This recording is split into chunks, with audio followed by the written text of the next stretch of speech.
We got to where I was extremely ill and couldn't eat a lot of things from the grocery store at all. We were just eating the normal American diet, tea and sugar and desserts. The doctors really couldn't figure out what to do with me, except you need to change your diet and you need to change your lifestyle. They said I have 2 years left to live unless I do something different. It took years to figure out, okay, we were on soy. I couldn't tolerate soy, and I couldn't tolerate pasteurized milk. So when we started raising our own chickens for meat, I could tolerate that. When we changed our cows and took them off of grain, then we could all handle the milk from the cow. What made you start farming? My health. What happened? So we got to where I was extremely ill and couldn't eat a lot of things from the grocery store at all. And it got down to where I was down in the 84 to 86 pounds. Oh my gosh. And the doctors really couldn't figure out what to do with me, except you need to change your diet and you need to change your lifestyle and you need to figure out what to do. And so we ended up trying to figure out what to do. First it was no caffeine, then it was no sugar, then it was no grains and no flour. We had one doctor say, you have 5 acres?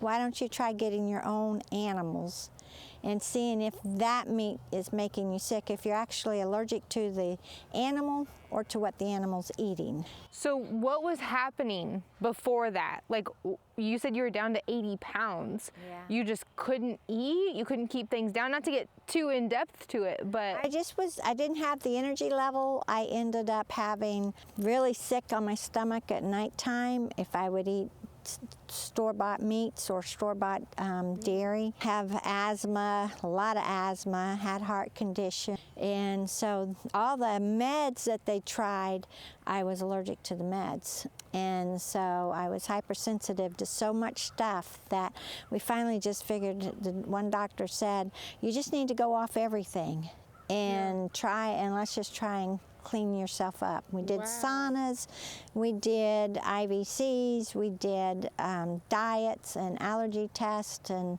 ended up just had to change the way we were living, get out of the house we were in, because they had to come and spray for termites once a year under the house the termites would get. So we had to get out of that, get on a different, which was where we're at now, and a concrete slab where you didn't have to spray for the termites. And then we ended up just the hills here, walking up and down the hills, changing the diet and changing where we got our food from, and learning. It's a learning curve. It took years to figure out, okay, we were on soy.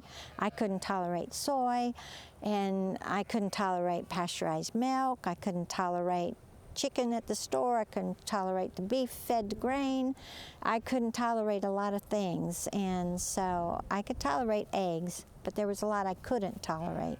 Crazy. So when we started raising our own chickens for meat, I could tolerate that. When we changed our cows and took them off of grain, then we could all handle the milk from the cow. So the cows don't get grain. So how were you living before that? Like just a regular modern lifestyle, like in the city, buying food from the grocery store? Is that how you guys were raised? That's what we were doing, yes. And that's what you...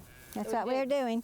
Generally in the city, we were on 5 acres or a small neighborhood, but yeah, we were just eating the normal American diet, tea and sugar and desserts and stuff. But then when I found out I was allergic to cane sugar, because I grew up on sugar. I mean, Mom grew up as one of 13 children, and no sugar was in the house. And then when she got married at 16, and I was born before she turned 17, it was right at the time fast food came in.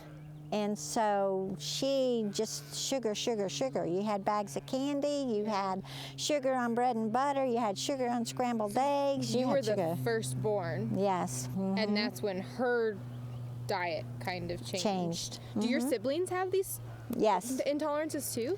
They do, and all the grandchildren have a lot of allergies. They have a lot of autoimmune diseases. So all the grandchildren have autoimmune issues, all of them. So And out of 13 children in my mom's family, they all have autoimmune problems. So you attribute a lot of your health and allergy issues to, it kind of sounds like that industrial revolution, maybe is that the right word? The processed food movement? Yeah. So you kind of attribute it to the processed food movement, and you guys just are so sensitive that as soon as that hit, you felt it physically. Well, it really, after she was born, there was problems, and so we just had to give up a lot of the way we were eating. No going out to eat, and I mean, we still went out to eat.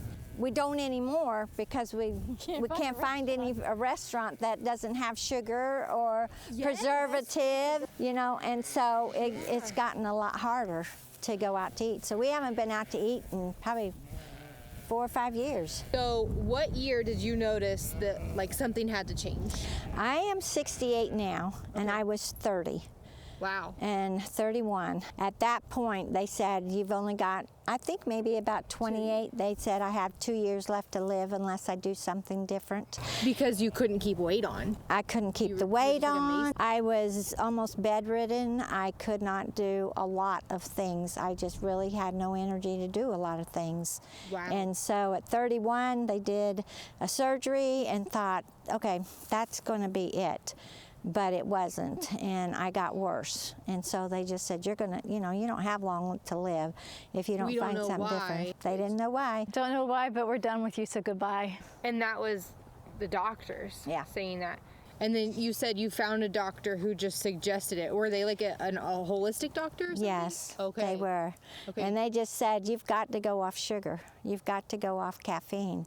And then when we did allergy testing, we found I was allergic to cane. I can tolerate maple syrup and maple sugar, and I can tolerate honey, but I can't tolerate cane sugar. That was a big downfall. And so you do a lot with cane sugar. It's in everything. Everything on the shelf at the store has cane sugar in it. Yeah.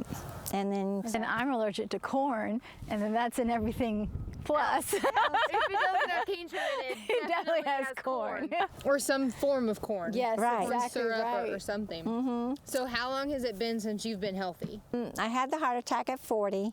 And then by the time I was probably 55, things really started to really improve. So it took you like 20 years to reverse. Just because you had to find, it was a learning experience. You had to find out, okay, I cannot do this, or I cannot eat this, or I have to eat a different way, or I have to abstain from eating this particular stuff. Yeah. So just because I quit eating it didn't mean I got healthy. I had to. It took a while. You got to take time to change everything in the body around. I might not be the healthiest there is, but I'm alive, and I can do a lot more than I could when I was younger. Yeah.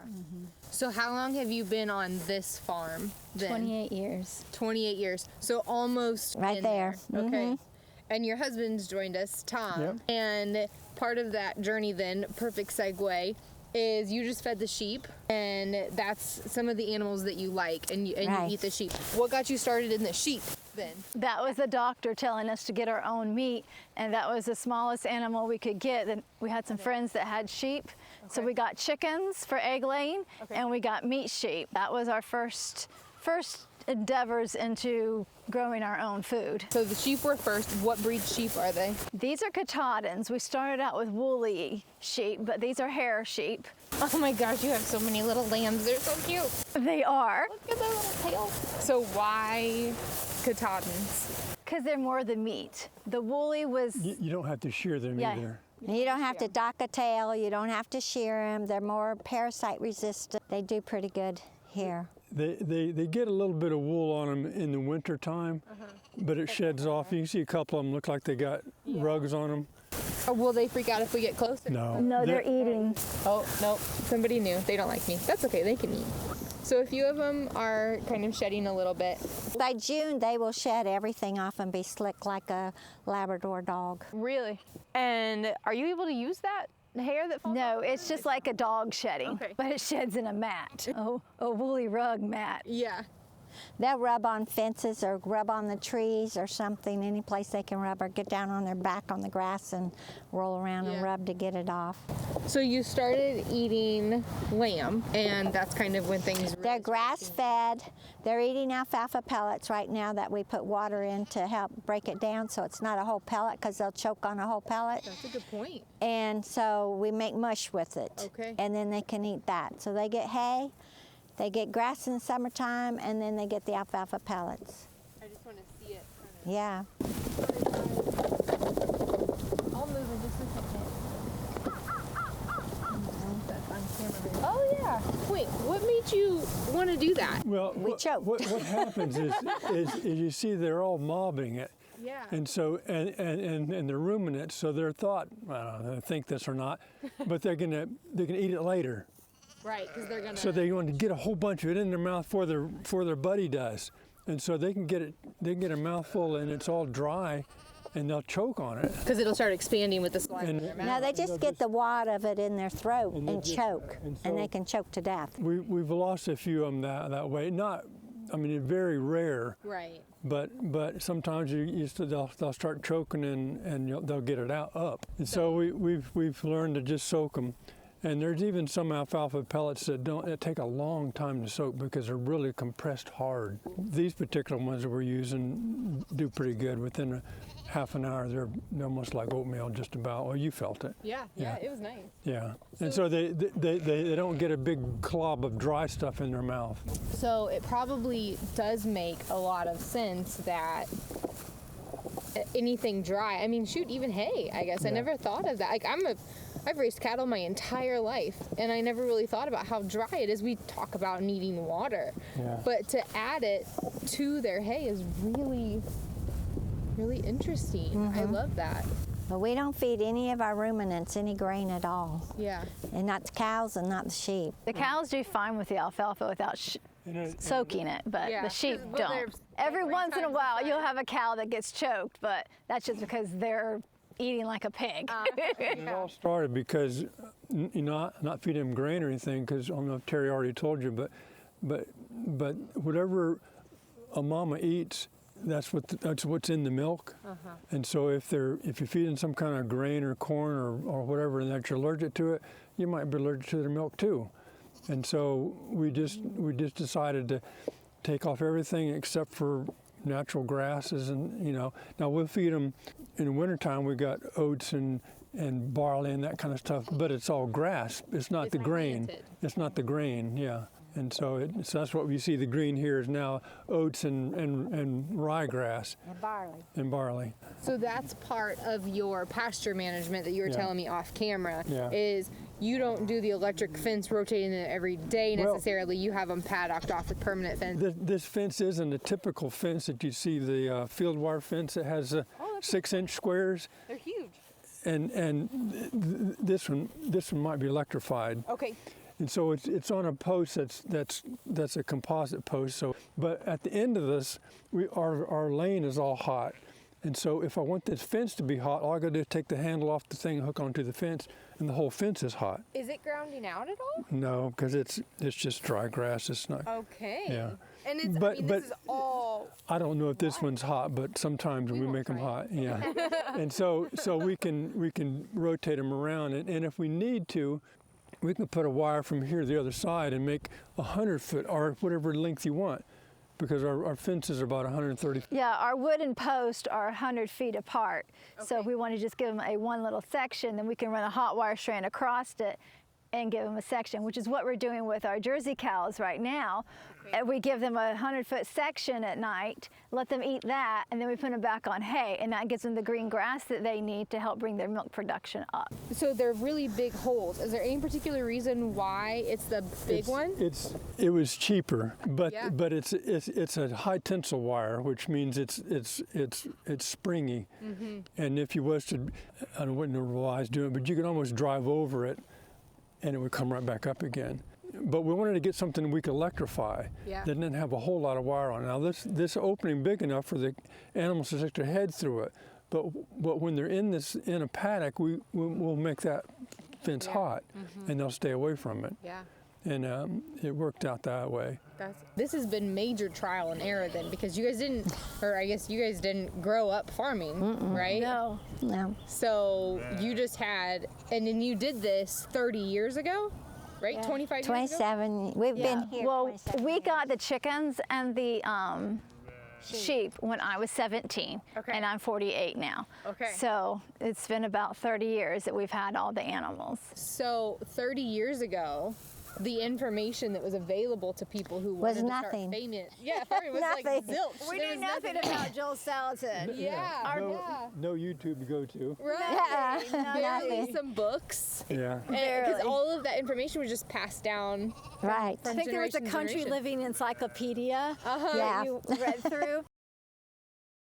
So I'm so curious how it is between two generations of learning how to farm together. And Tarri, I can ask you first, how has it felt learning not just how to farm, but also like how to eat and how to live out here while also simultaneously teaching your children that? It's still, I learned years ago that whatever the parents are excited about, the children will be excited about. That's a really good point. And whatever the parents hate and are complaining about, the children are going to pick it up and Yes. complain about it too and not enjoy it. And I've always liked outdoors from child on. Yep. And so being able to raise children, I'd make games like planting. We'll break up in teams because we had 5 children. Break up in teams, 5 children plus me, we break up 3 teams. Who can dig the hole first in the clay to bury a tree in it and plant a tree in it, and we'd make a game out of it. I'd try and make it fun and exciting. Yeah. And then gardening, we would do, what will we eat and what can we learn to eat that we don't like? We would plant, but we had to design gardens. You couldn't just make a bunch of rows. You had to make it pretty. Okay. And so we would do that. That way everybody looks forward to going out and working out there. I would figure out all of my children, which would be, if I gave them this chore, would it be enjoyable or would it be stressful to them? And some child, it might be too much stress for them. I wouldn't give it to them. And some child, oh, this is going to be so much fun. That one would get that chore and get that job. So I didn't give them things that they absolutely would get so stressed out they were in tears over it. Yeah. I'd give them something that they would enjoy doing. That's the way I worked it. Is this just what you figured out in your own brain, or did you learn this from someone? No, that's what I figured out. You just did it. That's awesome. So I didn't like being stressed myself or overwhelmed, and I could figure out, you know, with 5 children, somebody's going to like it. Like when we had the first milk cow, we had some that did not like milking. And then we had a 13-year-old that's begging, please, I want to milk, I want to milk. Can I milk the cow? Please, can I milk the cow? So she got the job at 13 of milking a cow and absolutely loved milking the cow. Did you just ride your patience with them as they learned how to do it efficiently? Because I know sometimes No, they us had to do it parents- efficiently. They had to do it to efficiently. do it correctly. Because like cleaning a bathroom, I taught them how to clean a bathroom and taught them over and over, repetitive. When I knew they knew how to clean the bathroom, I didn't have to go in and supervise anymore. They knew how to do it. And so then you could just leave them. Okay, the bathroom's yours, which I would start them at 8, cleaning the bathroom. I'd start them at 3, 4, and 5 making beds and making their bed perfectly, not just throwing things on it. That didn't work. They had to make it to where if someone came in to visit, it was nicely made. You know, so we'd have friends come over. The bed, how did you get them to do that? I said, training. No, train, train, train. It's about all you can do is train them. They had to have bedrooms done before breakfast. They had to have everything picked up and put away before breakfast because we homeschooled.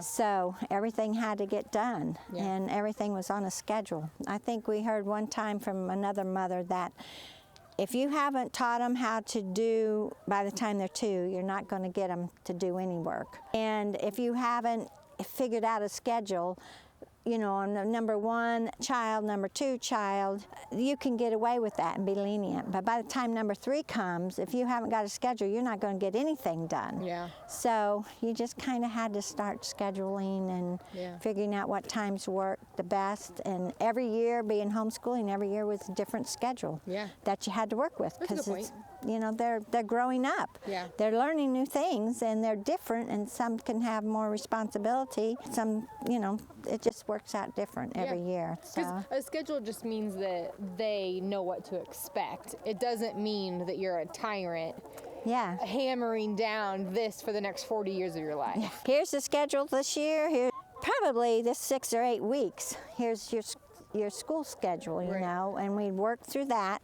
And then if something came up, and I taught flexibility, because you might get up on this big place, you might get up and the cows be out in the road. Right. And okay, so now it's breakfast time, or now is school time, but the cows are in the road. Do we just keep doing school and breakfast, or do you go get the cows?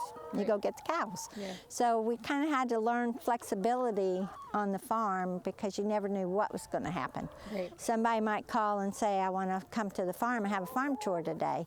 Can I bring the children over and do that? Well, that throws school out for that day, you know, and so you just work with it and make it up a different time. So I love that schedule, but with flexibility in mind. Flexibility. Yeah, absolutely. And that's farming, right? It is. Well, it's life. It should be life. Exactly. No, you're right. Because somebody might get sick next door or something, and you know, you might have to go take care of that. That's not where we're at. We're on the farm, but you know, if you don't have a farm, you still need to have flexibility. Otherwise, if you're not flexible, someone's going to get angry, because you're not doing what you're supposed to be doing. So it takes away the anger part of it if you're flexible with what needs to get done. Absolutely. How do you feel that it's been growing up, learning how to farm next to your parents who are like, yeah, I don't really know how to do this either. We're just gonna figure it out together. How does that work for you? I absolutely loved it. Actually, I mean, I didn't grow up on the farm. Because you were 17. I was 17. When I was 13 is when we moved to 5 acres. And the first animal we really had was a horse. Okay. And so I had the horses. I didn't like to be outside except for on my horse. I didn't like the gardening at that point in time. I didn't like to sweat. Okay. And so we did it all, but it was just a little bit by little bit. I enjoyed the little bits. I'd say by the time I was 28, I had definitely taken a full passion for the farm, and I never wanted to leave.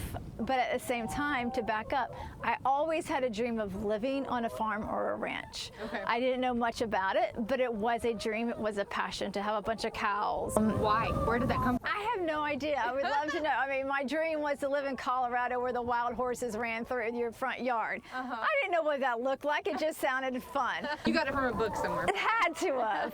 And so I did have that dream of farming, but the Lord just gave me something even better than that dream than I could have ever imagined. The chickens, the cows, the sheep, I love it all.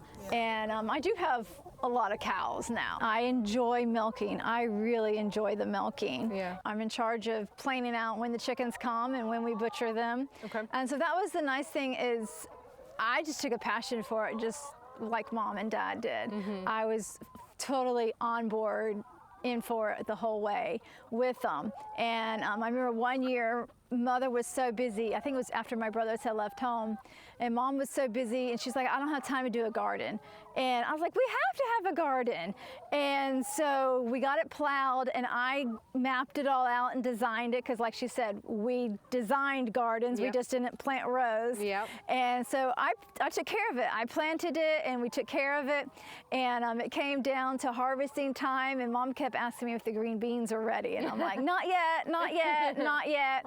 And then Memorial Day came around, and we had some friends over, and we were walking through the garden looking at how pretty everything was. Mama walked over, and she bent down into the green beans and pulled them apart, and there was these humongous green beans in there.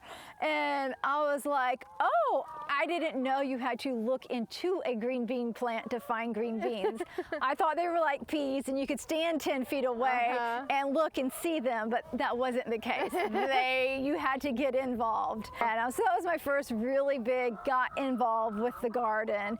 Beforehand, I had just the little bits, and we had designed, we had planted, we had harvested, but that was my first year actually getting hands-on, taking charge with it. Yeah. And I've loved it ever since. I really do love every aspect of the farm, the gardening, the milking. That's awesome. All of it. I do enjoy I love it. that.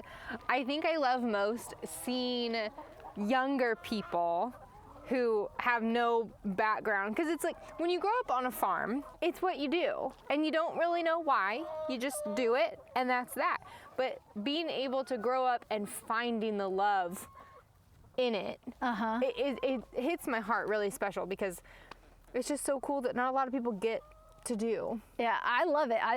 It's not a 9-to-5 job in an office. I mean, we might milk cows every day, but those cows act differently every single day. Yeah. I mean, there's days they poop all over you, and then there's days that they come in nicely. And so it's always something different. We might work in the garden one day, and then some days we butcher, some days we package eggs. And so it's a variety, and nothing is done the same all day long either. I mean, we don't spend all day milking cows or all day in the garden. It's a working farm, like an old-fashioned farm. A little bit of this and a little bit of that every day, all day. There are no vacations because we have milk cows. And people will ask us at holidays, are you still delivering today? Like, yes, the cows are still giving milk. Yep, exactly. Sell your products at? Do you go to farmers markets, or is it just off farm? We don't go to a farmer's market because we have to, at a farmer's market you take all your wares, set them out, and wait for pasture buyers. Right. Well, what we do is, when we first started doing this, we had a couple friends, still friends, and stuff like that. Then we got bigger and bigger, and we've probably got 100 families that know about us now, and so they email us every week what they want. Okay. And so then on Wednesdays I go to Jacksonville to a place, and they all come and pick up their stuff. So when I leave, I'm empty. Wow. Because I just take what they ordered. Yeah. And so are you able to keep a better grasp on your supply then with your demand? So if you know that people aren't really asking for lamb anymore or a piece of land, you're able to change that quickly, or no? We can't keep up with the demand. Really? That's our biggest thing. On a farm, it seems like it's always feast or famine. So you have lots of milk and not enough buyers, or a little bit of milk and tons of buyers, or your egg have tons of eggs, or a little bit of eggs. So it constantly, the product fluctuates a whole lot more than the people. And I always say that we need to change our vacation stuff around. People go on summer vacations, which is when all the chickens are laying eggs, all the cows are giving milk, and the customers are gone on vacation.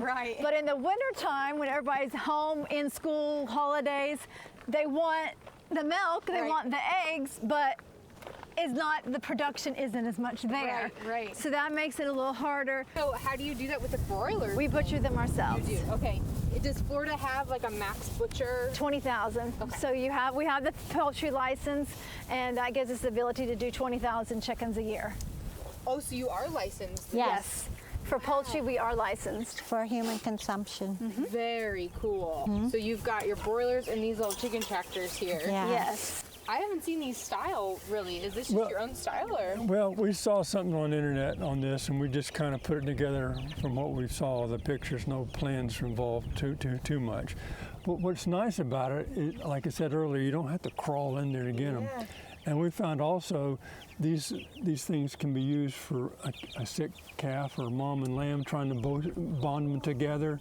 A new puppy. All kinds of things. Yeah. So, I love multi-purpose equipment. Yeah. That is such a good point. And so they're just cattle panels, a couple of cattle panels put together with a tarp over the top of it and some hardware cloth. we're not fond of the chicken wire, and so we put the 1-inch cut. hardware. Why aren't you fond of the chicken wire? Because the Coyotes, foxes. coyote can break really it. just rip through it. Yeah. And then the tarps, we used to the panels are 16 foot long. Right. Okay. Well, when you go to buy a tarp and you look at the box stores and it says 10 by 16, you say, oh, good, that's the size I need. Small print, it says 9.5 by 15 and Like a a half. 2x4 isn't actually a Yeah. 2x4. Yeah. Because they consider the cut and then you fold it up and make the seam and everything. So you lost 4 inches either side or whatever it is. Yeah. So I've gone to a place called billboardtarps.com. Yes, I've heard of that. And the tarps if you just buy one tarp, it's a whole lot more expensive with this, but because you don't have the grommets, but you don't need the grommets. So I bought a big, long stretch of this stuff. Then I could cut them up, and then I saved a lot of money. And this stuff lasts Years. years. And the So others, you said you don't have grommets. Oh, you're just using roofing. well, they're nails, what, right? what, Or what is it a they're washer? what it's A washer, it's called a yeah. fender washer. Okay. It's a big washer with a little hole. Yeah. And that's what we've done. Very cool. And it looks like you've got like your PVC around it. Well, You got hot wire I did around? that so because I had a hard time going around the corner. You know, if you use the typical hot wire things like on a post or something, they're straight. Yeah. So you have to have one sticking this way and one sticking this way Right. to go around the corner. So I just did the PVC and it works That's fine. a really good idea. And I've jumped these together, Yep. and then So it's hot around. So if And the- there is an animal yeah. digging, and then Right. the fence is hot, so I connect it to the You're fine. fence and run it. Works pretty good. very cool. So we bring about 70 chickens in every other week, most of the year. Really? Yes. And so And you guys do that yourselves? Yes. Yes. Is that just the three of you, or we do you actually have a people who help? family that comes and Okay. helps us. They bring a few of their children and they come and help us. The same family also helps us package eggs, and that's a big help. That's awesome. Is that just a community that you found here, or Yes. is that in like the farming kind of community? No, we had some friends that had a big family and we were behind on some of our egg packaging, and they came and helped us. And what usually would take us all day long, with their family, we were done in like an hour or two. Like, hey, this is nice. And they go, well, we can help you every week. And so they did for about a year, and they helped us butcher and they helped us package eggs. And then they were moving and we're like, oh great, what are we going to do? And they're like, well, we have a family friend that they have children and they would love to come help you to replace us. And so that's what we've done. And So we just they're- pay them with some eggs or chickens, Just like and a they're, barter and they're system. fine. They're fine with it, you know. Fantastic. So that's I what we've think there done. are so many more families out there that would be perfectly okay with trading their work for food. Yeah. Yes. Yeah. And I wish that we could do more of that. I And do. you know, the older children are the ones, you know, I guess from the 7, 8-year-olds were up, were coming to help with the butchering. Okay. But with the packaging of eggs, we have even the 2-year-old who can dry eggs and knows which side point down and put And, them in and egg it's cartons. it's fun to get the little ones, even though they might not do very much, but just to give them to. I mean, you might go an extra effort to hand the chicken to this little person, and they'll walk over here and put it on the table, where you could just do this with it. But they think, oh, I'm so good, I'm helping them out. You know, that's ethics. I mean, you learn, teach them to work, you know, and they have fun doing it. Yeah. It's the old Huckleberry Finn thing, you know. This Yeah. is so much fun, you know, painting this fences and everything. And So it goes back to what Tarri was saying about making it fun. And I don't mean this rude, but you don't typically see men having that kind of attitude with young children. Yeah. Is that just who you are, or did like you have someone inspire you? I know it's fun to see people excited. When you know some things on the farm are mundane to do and everything, you need over and over and over again. But when you got someone that comes and says, "Man, this place is great. I wish I had this. Well, I feel pretty good about what I'm doing now." Like me, because now I'm getting excited. Now I'm like, Yeah. man, I really want to farm again. You guys make this exciting. Yeah. It's much That's nicer great. when you have families that come to help and they want to get their kids involved. Yeah. We've had families come and they go, we want to learn what you're doing, but then they tell their kids, back off, back off. No, get those kids in. I mean, people say they want to learn how to butcher. Can I come watch you butcher? No, you can come help us butcher. It's You hands-on. You it's- learn it's- better with hands-on than you do just watching. Absolutely. I mean, you can't watch somebody gutting a chicken, you have to feel what's in there and feel how to get that out of there and feel what all the parts are so you know you're getting the lungs out and everything. That is the truest thing I've ever heard. I've watched Joel Salatin do I don't know how many seminars, live and videos, and I did not know what he meant when he talked about pulling the lungs out until I actually so you pulled did it out, And I was out of like, the ribs. Oh, that's what he means. There's so much truth to that. So you invite anybody who wants to come and help to come and help. Yeah. We've had a class with people sign up to come for a class to watch and do, but they're coming and seeing the process and working. We also had a young man who was 16, a friend of ours, who did a video from picking the birds here. He did the video of picking the birds up at the post office all the way through the whole process to his mom buying one at pickup and then cooking it and it going to the table. So the whole thing is 15 minutes long, and it's a YouTube video out there that We'll have to put that link in the description because I think Yeah. a lot of people would love to see that, especially from a young Oh yeah, person. he did an excellent job. he did. It was very, very professional. Was that like his, I assume he probably was homeschooled. He was. So was part that of like school. his high school project? Yeah, it Like was. I think it capstone was. project? Yeah. Very cool. I and he love did- that. It's very professionally done. Yeah. He was here many a morning at 6 o'clock to see the sunrise and catch the chickens getting picked up or whatever. And they live an hour and a half away, so. Isn't that just like invigorating when you've got a young person who gets so excited about where their food comes from, and it just kind of, how does that make you feel? Well, he was excited not so much where the food comes from, but you growing his YouTube channel. And what can he do to grow the YouTube? Where can he go to get videos, you know, to make videos for YouTube? But that one has done over almost 20,000 views on it, I think. It's done a lot. I said, can we have it and put it on ours? He's, nope, you can't have it because he's just watching it grow.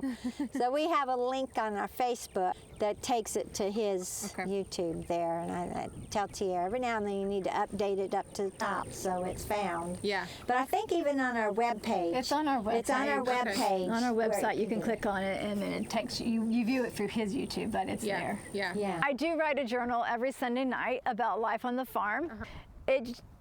It's the way I connect with our customers and our families and friends, and it's usually it's a long journal because lots can happen on a farm in a week. Absolutely. It sure And can. so I just tell whatever we've done for that week, whether it's calves being born or we've been in the garden, what we're planting, and some people follow that. They're like, oh, I see what you're planting this week. That means that's what I need to get out there and plant. So that inspires them that way. And then for some, they call it their little house on the prairie story because that's what it is. It's our farm and it's what we're doing. It's real live farm work. Yeah, absolutely. And she'll put pictures on that Yes. Yeah. of some. But, And there's but she's a positive writer. You know, wouldn't read anything I write because I'm more negative. But she's a very positive person and very positive in her writings. But I do put a picture with it, and there are some of those nights I sit down to write my journal, and I'll be like, oh, I don't have a picture. Great, I've gone all week and I haven't taken any pictures. And so I'll look at my notes. It's like, okay, I need a picture of this to go with that. And so that's awesome. So you mentioned not having phones. So if you don't mind me asking, because I know some people We're will still probably be connected curious. to the wall. You're still connected to the wall. Yes, you have a landline. Yes. Because when we were planning this, you said we don't have texting. Do you have like an off-grid background or like Nope. we anything just like that? detest cell phones. You just don't like it. Why? We've never liked when I leave the house and I'm out here working, I don't want to be interrupted. I mean, Mom's had a friend that got a cell phone. She's like, you got to get one so that we can text and send pictures back and forth all day. Mom's like, no, I don't want to be disturbed. And when we're in the garden, we're enjoying life in the garden. We don't care to be connected to anybody else. We're enjoying life at the moment, what we're doing. When we go back into the house, we'll answer the emails, we'll answer the phone calls. Because you have electricity. Yes. You aren't Amish. You aren't a No. Mennonite type. No. You just prefer to be not as connected. Right.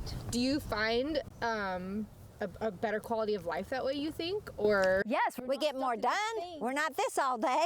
We get a lot more done. We're outdoor people, and that's our playground for Tia and I. And so the garden is. If I have to stop every 30 minutes or 15 minutes to answer a text or to answer a phone call, you know, you could be on the phone for an hour, and I'm like, I ain't got time for this. That is very time consuming there in the garden, and we don't have a lot of time out there, and it needs a lot of time. So we just, I don't want to be on the phone. I love what, not just you guys are doing, but really what you guys are doing. I love that you are just wanting to be out here in the relaxing, and that helps keep your stress levels down, because I mean, I could just lay down with a cow all day and just like hang out in the sunshine. I mean, look at how comfortable they are. What's neat about the cows is they all have names. And when they you come to the when you go name. over there, bring them all there in a group to be milked, you'll say, Penelope, come on, and ears will perk up, and she'll weave her through. I got to see this. Do it. Call one. Well, no, when Sally. when we're milking them. Sally! Which one? This one right here is Sally. The black one. Sally, you gonna look at us, Sally? Well, hi, Sally. How are you? Yes. And an interesting. And there's Abby, the next cow up, I think is Abby. Abby, is that you? I can't tell from the distance, but that's The one in the middle is Front of Bonnie. Okay. This black one here is Rose Rose Petal. Petal. Rose petal. And we try to name their names related to their mom. Okay. We had one that was called Pollyanna. Pollyanna, and we named one of her babies, what was it? Pollywog. Pollywog. Pollywog. And then one of the babies, we'll name her Salamander? No, we'll call her Sally. Sally. So Sally is Sally short is for salamander. And we have a bull out there, we called him Bullfrog. So you see the connection, all. Big bull. His mama's name was Honeysuckle. was Honeysuckle. Okay. And so we couldn't think, when he was born, we couldn't think of a male flower. Yeah. And so we figured, well, we'll name him. Mustard. Well, actually, we'd always named honeysuckles calves after a vine. Okay. So you had different vines. And then one year she had a calf, and I named it Honey, short for honeysuckle. Okay. Just named it Honey. The next year, Dijon was born. But I got confused of flowers, and I thought, honey mustard. Okay, we'll name him Dijon mustard. I have a question about this bull though, because these are Jerseys. Everyone has told me that Jersey bulls are the meanest bulls in the world, and you should never have one. Is The that full true? size. These are mid-size. They're mid-size, not full size. Okay. So a full-size Jersey bull, they are noted for the meanest of all breeds. But he comes in to our milking parlor up there. Sir Dijon. Yeah, he Yeah. comes in, very first cow in, bull comes in, little stall where we milk our cows. He's the first one in, eats 2 scoops of alfalfa pellets and goes on out. If he's got a girl in heat, he'll stand right there at the wire waiting on her to come out. We've never had a mean bull. Never had one. I mean, our first bull that we had was a Dexter. Well, yeah, even our Dexters. My brother wrecked his bike into the Dexter and flipped over and landed at his nose, and he just stood there and unconscious stared there. at him like no big deal. We've never had a mean bull. What we But do we though is respect them. We don't friend the bulls. Befriend them. We don't pet them a lot and get them comfortable being around you, because they are bulls and they want to push on you. And if you got a big post against you and they push you, they're going to crush you because they got a lot of weight. So how long have you guys had dairy cattle? Since I You was had the- 17, so it was about 30 years. No, I was 19. I was 19 when we got our first milk cow, which was a Jersey. Okay, because you started with the goat or the sheep, and then you had chickens, and then you got A Jersey cow. a Jersey cow. When we adopted the 4, 3 of them had ear tubes in their ears. Okay. And the doctor that I took them to said that's caused from pasteurized milk. You've got 5 acres, go get your own cow and give them raw milk. Was this a MD doctor? Uh-huh. A holistic doctor. No, she was just an osteopath. She's an osteopath doctor. And so when we adopted, you had to take the children and get physicals with them. So I took them to the doctor we were using, and she told me just take them off the pasteurized milk. That's usually what causes the ear infections in the children. So she said, get your own cow. You got 5 acres, get your own cow. She's the one that told me to get our own meat, raise our own animals and see if it was the meat or if it was what they were being fed. So we did, and we had 7 in the family then. and 5 were allergic to pasteurized milk. And that was tested. So they were 5 allergic to pasteurized milk. And so she says, get yourself your own cow. So we did. And we still had pus coming out of the ears. We still had asthma with this one. We still had irritable bowel with some of them. And so out of the 7, 5 are allergic. When we go to raw milk, we still had 3 allergic to raw milk. With that, we had a nutritionist tell us to take the grain away from the cow. So you were feeding the cows grain at that time? Yeah. Okay. And so when we took the grain away, all 7 of us could drink the raw milk and never no pus, no digestive problems, no asthma, no nothing from the raw milk. We've been doing that ever since then. So we started with 1 Jersey cow. Okay. And did you do the A2, or we did didn't you know that wasn't then? even around back then. Okay. It was just a Jersey cow. Okay. And so we had her for probably 7 years, and then we swapped to Dexters and the dual purpose with those, and then probably had those for probably about the same amount of time. We had a nice huge herd of Dexters. We had the largest herd of Dexters in the South. Of the dun dun colored. Then we went looking, we decided we wanted a cow that gave more milk and a cow that gave more meat. So we decided we wanted, instead of a dual purpose, we wanted a milk cow and we wanted a beef cow. Okay. So we sold all the Dexters and we bought a few Jersey cows, and then we bought the Murray Grey beef cows. just accumulated. Accumulated with the Jerseys. We used to have to buy, and now we actually produce our own replacement heifers. What do you do with the bull calves? We will either sell them when they're young, or we'll raise them up for meat, or we'll raise them up for replacement bulls. I have a cow out here that her name is America. Okay. Because I wanted to be able to say good morning, America. I love that. So when she had a calf, which is right here, her name is Liberty. Liberty is pregnant, and if she has a girl, the name will be Belle. Liberty Belle.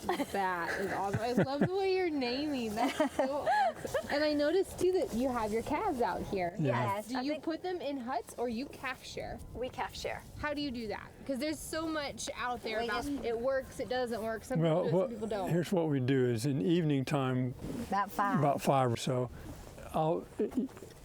there's a bit of netting there in the Oh, yeah, I in the see lane. it. I'll pull it across the lane, and the calves will go in that barn area there. And that yeah, barn. Okay. and they'll stay there until the morning after we milk the cows, and I'll let them back out. Okay. So night times when they're, and it'd give us a couple of 3 or 4 more gallons depending on how big the calves are. Okay. And we don't put them in there till they're about A month old. A When month the old. calves are a month old, then we start separating them at nighttime. The story is calves don't know how to share. Mama cows do. Okay. So if you leave the calf on, they're going to drink their mama dry. Right. But if you separate the calf, the mother will give you so much milk, and then she'll hold back the rest for her calf. Okay. So she makes sure her calf gets fed, but the calf will not make sure you get milk. Yeah. So have you ever had a cow that won't let down for you Yes. and will only let down for their calf? What do you do with those cows? We have ended up bottle feeding them. Okay. Or calf, actually, sometimes yeah. we've actually sold the calf just because. Just to save the udder. Because those calves can be a little damaging, a little rough. Yeah, but then if the mother doesn't let down repeatedly, she ends up with mastitis. So, for the sake of the mother's udder, then we will remove the calf. That's a good point. I didn't even think of that. I just thought of the teats can get worn down. Oh, yeah. Oh, they do that anyway. They but do that's that. just part of milking, leaving the calves, because we don't pull a calf. We do not wean the calves from their mamas till they're 6 months old. Okay. So they get to Leave 'em on stay for a on good while. mamas till they're 6 months old.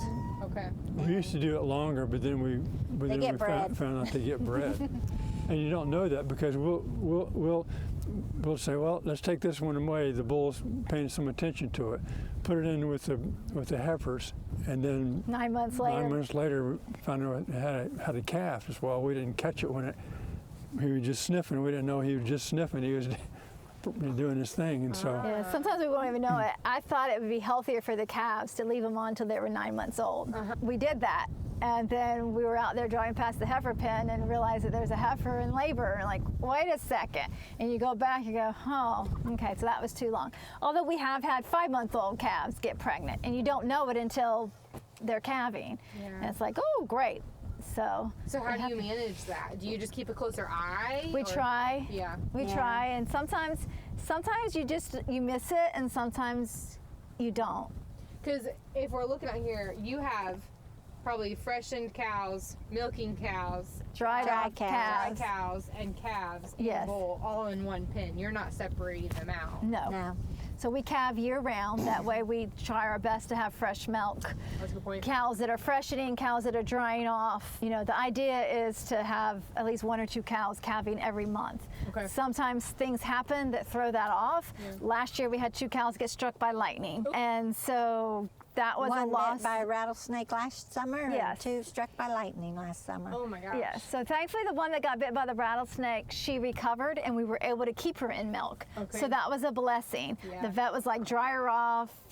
We would probably have to put her down. And I just had faith and prayer that the Lord would heal this cow. And when she was healed, I wanted her to still be in milk. And so she did heal, and she is still in milk. Wow. And How long do you keep them in milk? when they calve, we 6 weeks before they calf again. We'll Yeah, dry 6 them to off. 8 weeks before they're due. Okay. So we say that you don't do like an extended milk. Like some people, they'll keep. I guess you don't really keep the bull off them, but Right. they'll keep them in milk for 2 Yeah. years or so. You just Yeah, let it ours be a natural cycle. the bull when natural. when it goes, and sometimes, they'll go into cycle 3 weeks after they calve, but that usually doesn't take. Yeah. It's usually a month and a half to 2 months after they calve that they'll actually take and get Yeah. pregnant again. So it's pretty much they have a calf every 11 months. Some of the cows, if they're heavy producers, they will take longer to breed back, so they'll be off cycle with that. Like right now, being wintertime, we have a sacrifice field, we're giving them hay. And then at nighttime when we separate the calves, we are actually taking these cows and putting them out into a green field, Okay. giving them 100 foot of green field, letting them eat that for a couple hours, and then we'll put them back on the hay. Because the green grass is what makes milk. Hay does not make milk. You said that you plant these fields for winter time, Right. and you're giving them a little bit. So how did you figure out that green grass is what gives hay, or green grass gives milk, not hay? Same with humans. Humans will make more milk if they eat green Okay. than if they don't. Fats eat and greens. Fats and greens like almonds or green, that's what makes milk. And so same with the cows, probably same with the sheep or anything else Yeah. really, but with the cows, if they don't have green, their milk production goes way down. I wonder So what that is. Is the calcium in it? I don't think it's the calcium in it. I don't know what it is, but I just know green makes milk and brown doesn't. You've been doing this for a little while to figure that out. To figure that I out. expect that answer. Yeah. Awesome. Yeah, we went from right when we put them on the green grass, we were getting 9 to 11 gallons of milk a day.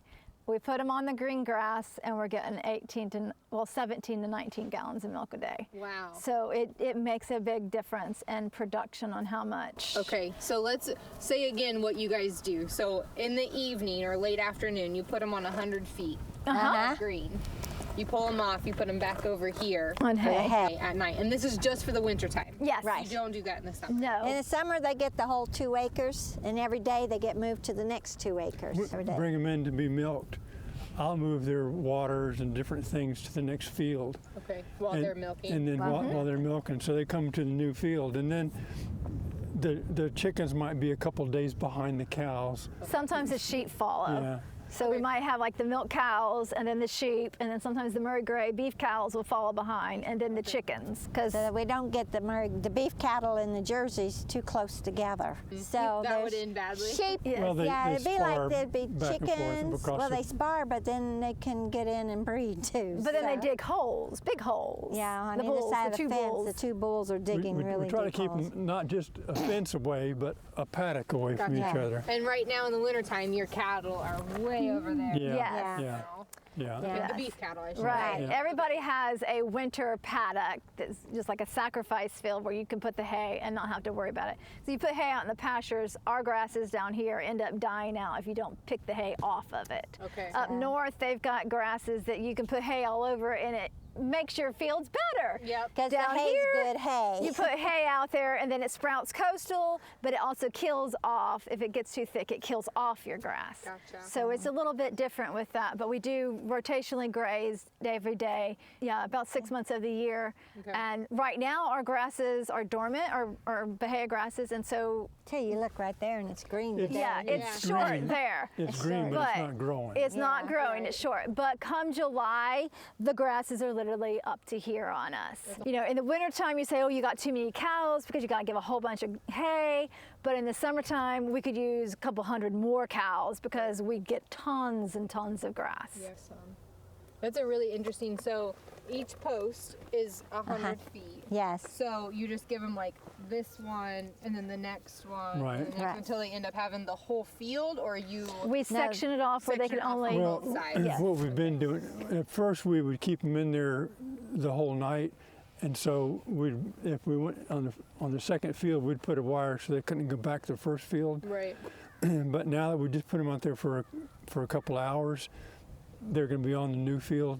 Yeah. And so when you come out, they might still be in there hunting around a little bit, but I'll call them up and they'll just want to come back here and eat some hay. Yeah. I find if they stay all night long just on that 100 foot, they're skinny when they come in to milk in the morning. So I like them, get the green in to make milk, but put them back to the hay so they're not skinny in the Fill 'em morning. up. Yeah. Yeah, that makes keep them sense. going. But this whole field here was grazed, and you can see that it's already growing back. So And it's what's planted in here? Oats, rye, oats barley. and rye and barley. Okay. Rye grass, not cereal rye, but rye When- grass. When was it planted, or when was it grazed last? A couple weeks ago. About 2.5 weeks ago, maybe. Wow.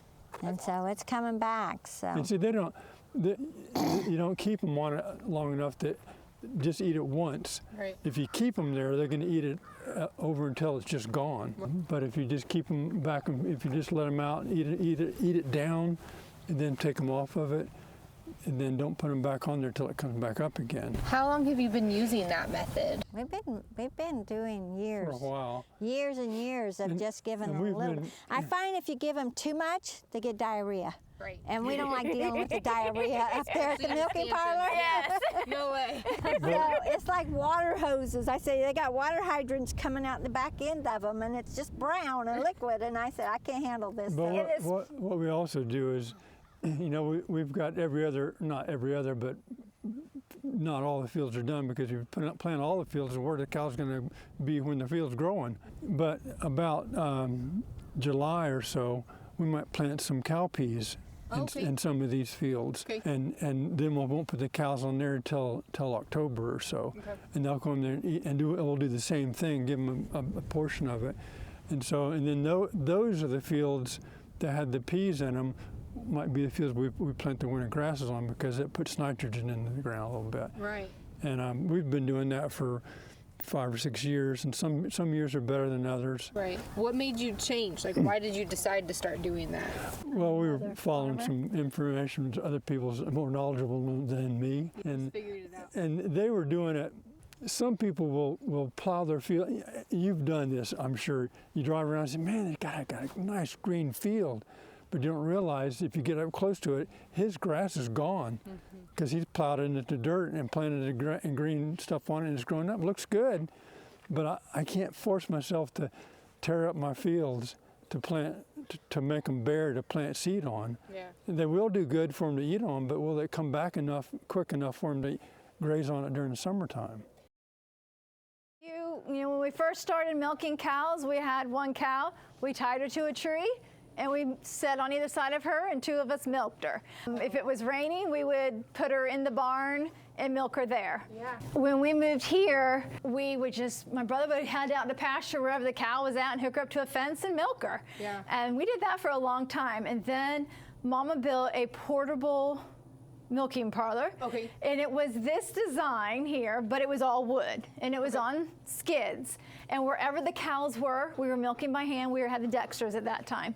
We would go and milk them then. When we swapped over to Jerseys and we were milking more cows, we decided we wanted a milk tanks, milking machines. Oh, yeah. And so we stationed the milking parlor, and we had just the 2 stalls. And that parlor rotted. And actually, Mama turned it into a a garden shed. Oh, nice. The green one. Yeah, the greenhouse, the green building out there was our old milking parlor. We just put walls on it, and that became a garden shed. And then we had a worker at the time that said, you can be more efficient if you have 4 stalls. Okay. So he built us a wooden parlor, we can milk 2 cows on each side. Right. And then that didn't last very long. Pressure treated wood today does not last very long. And within 4 years, our floors are rotting out and our walls are starting to rot out. In Florida's climate. Yes, Yeah. and especially in a milking parlor where you're constantly adding water, poo, and pee, it just wasn't working. Yeah. So we had some friends of ours who would come and visit, and they were seeing the different problems, and their 19-year-old son welds, and they came over and they took our design that we had in the wooden, and they turned it all into metal and concrete.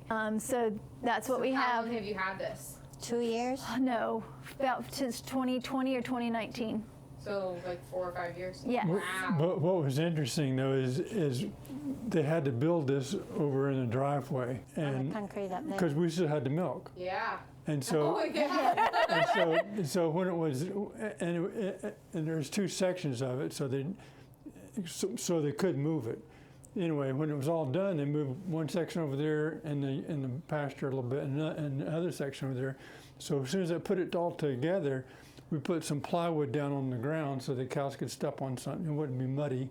And we milked the cows there while they disassembled the old one Oh, man. and poured all the concrete and did all this kind of stuff. And then the day that the concrete was all poured and set and everything was ready to go, they had us milk early. And then they brought everything back here and set it all up. So the next day we could be milking like as you see it now. And How exciting was that? well, the cows didn't think nothing. They come and look at this drain, they wouldn't come near it.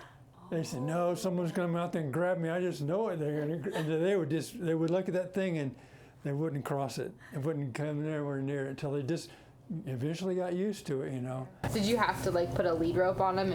Some of them, Some of yes. them. But cows don't like change at all. And so we changed them to move them to over there. They had to get used to that. And then we changed it to come back to here. I mean, even if our poop bucket, which is orange, if tomorrow it was white, they'd come in and like stop. I had to put some trees there because of the freeze. And they'd come in and like, oh, no. I can't go in there. That's something different.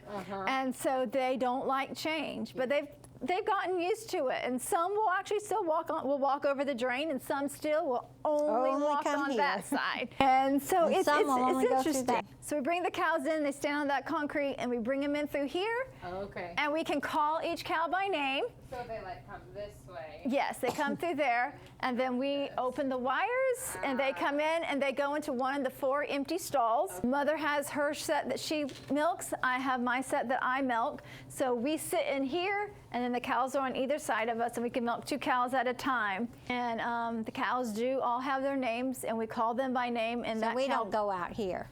Okay, you just call their name. Yes. Call their name and they come. Got 25 cows in here, and you just call a name and they come. Did it take long to like train them to that, or they just kind of figured? By it the out? time they're ready for milking, Yeah, we bring them in when they turn 2.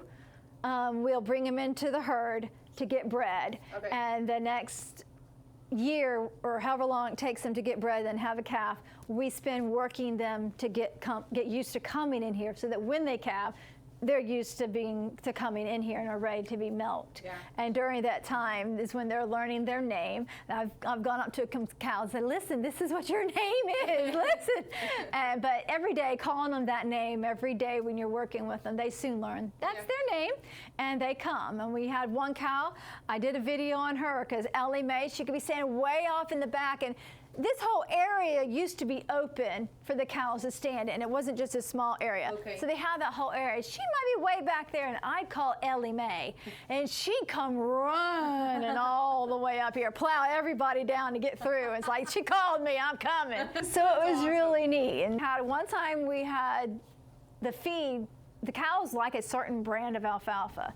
Okay. And when they don't have that alfalfa and we have to get the other brand, the cows can literally get right here and say, oh, that doesn't smell right, and they'll leave. We're like, wait a second, I need you to come in. We had one cow, it was right at the time. It was time to dry her off. Okay. Couldn't get her to come in to eat for nothing. You'd call her and she'd just ignore you. She was not coming in. That food's nasty. I'm not coming in. So we finally found out that we could get the old alfalfa again, and they're happy again. great. But Have you ever had any cows cut in line? Yes. And they're like, yes, and "You they didn't barge tell me, right but I'm through. doing Oh it yes, anyway." yes, they barge right through. Send this flying, wrapping around you, and yes, you have them that no. It's I want to come, and they'll barge right on in. That's hilarious. Or you'll have the ones that you're calling a certain cow and she's ignoring you, but the other cows know that you're calling her, and they will go up and beat on her like they're calling you. Yes, and so we tease it. The cows know each other's names also. I love cows. I do too. So you guys are machine milking Yes. now, right? Mm-hmm. So I assume this is where you keep, That's where we keep our feed, and that is where we put our tanks at. and then you keep records on here. I do. Yeah. I keep all the records for when they go in heat, when they calve. It was hard to remember from here to the house, so I got wall calendars so that I could write it down when it happened out here. I didn't have to remember it. Mm-hmm. And then I will bring out paper and transfer it to paper calendars that I keep in my files. Yeah. Absolutely. I love this little parlor. This is awesome. And I see the tarp, so that's probably when it's cold Yes, and rainy. cold and raining. It's like a shower curtain. It just pulls and Nice. Yeah. closes. What a great idea. I'm so glad you guys had a friend that was able to weld this for you, because this is awesome. Yes, very, very nice. And this is where our teat dip cup holders. Oh, okay. So Wow, you guys thought it all the way through, so it's not sitting on the ground, getting knocked over, kicked. Right. What's this all that's about? because we use towels, Oh, yeah. an individual towel per cow, and so we'll teat dip it with soap and water, and then we'll wash up the other in the teats, and then that's where our dirty rags go. Okay. So we have a bucket hanging here with clean rags, and then that's where all the dirty rags go. That's awesome. And I can't help but ask, you have one daughter working on the farm, right? Yeah. What is your guys' plan when you want to maybe not farm? Are you just gonna cut back? Do you think that you'll sell it? What are you gonna do? No, she wants to remain. We'll be here till, I don't know when, till the Lord leads someplace different maybe, or just die here.